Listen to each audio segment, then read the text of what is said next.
75 বছর ধরে এই মংলার ঐতিহ্য ইতিহাস, এই সভ্যতার ইতিহাস দাঁড়িয়ে আছে এই মংলায়। 1950 সালে ব্রিটিশ বাণিজ্যিক জাহাজ প্রথম এই বাংলা বন্দরে অবতরণ করে।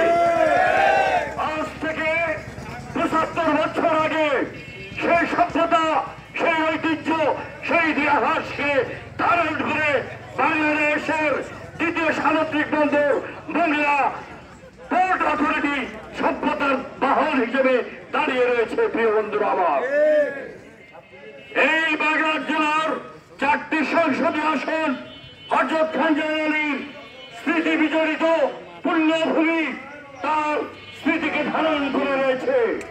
1971 সাল থেকে 4টি সংসদীয় আসন এখানে বিদ্যমান রয়েছে। বাংলাদেশের যতগুলো জেলা রয়েছে সেই জেলার মধ্যে আয়তনের দিক থেকে 6ষ্ঠ বৃহত্তম আয়তন বিশিষ্ট বাগেরহাট জেলা। ঐতিহ্য ভরপুর বিপ্লব, সংহতি এবং ঐতিহ্যকে ধারণ করে আছে এই জেলার 4টি সংসদীয় আসন। রয়েছে আমাদের দ্বিতীয় সমুদ্র বন্দর, আমাদের জাতীয় অর্থনীতির প্রাণ শক্তি। আমাদের জাতীয় অর্থনীতিতে, জিডিপিতে এই সমুদ্র বন্দর গুরুত্বপূর্ণ ভূমিকা পালন করছে। এখানে ব্যয়বহুল বিস্তৃত জনরাশি, আমাদের প্রাকৃতিক সম্পদ আমরা এক্সপ্লোর করছি। আরো রয়েছে যেগুলো আমরা আবিষ্কার করে দেশের অর্থনীতিতে বিশাল সম্ভাবনার একটা সুযোগ রয়েছে, অপার সম্ভাবনাময় সুযোগ সৃষ্টি রয়েছে।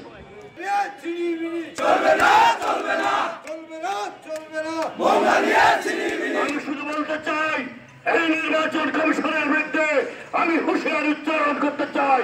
এই মংলা সমুদ্র বন্দরের পদদেশ থেকে আগুন নিয়ে ছিনিমিনি খেলে ফেললাম। এই আগুন নিয়ে ছিনিমিনি খেলে ফেললাম।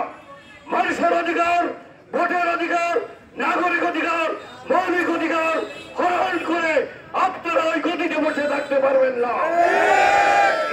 বাগেরহাটে সর্বদলীয় রাজনৈতিক ঐক্য গড়ে উঠেছে। সর্বদলীয় দলীয় প্রতিরোধ, সম্মিলিত প্রতিরোধ কমিটি গঠন করা হয়েছে। আপনারা যদি সিদ্ধান্ত পরিবর্তন না করেন, অচিরেই এই বাগেরহাটের 20 লক্ষ মানুষ রাজপথে নামিয়ে আপনাদের অফিস ঘেরাও করে এই নির্বাচন অফিসকে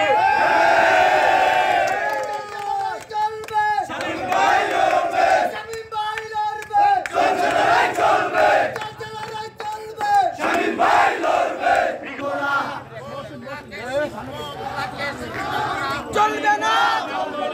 মংলা নিয়ে ছিনিমিনি, নির্বাচন কমিশনের কালো হাত, নির্বাচনের আওতা বাতিল সিদ্ধান্ত, নির্বাচন নিয়ে সনদ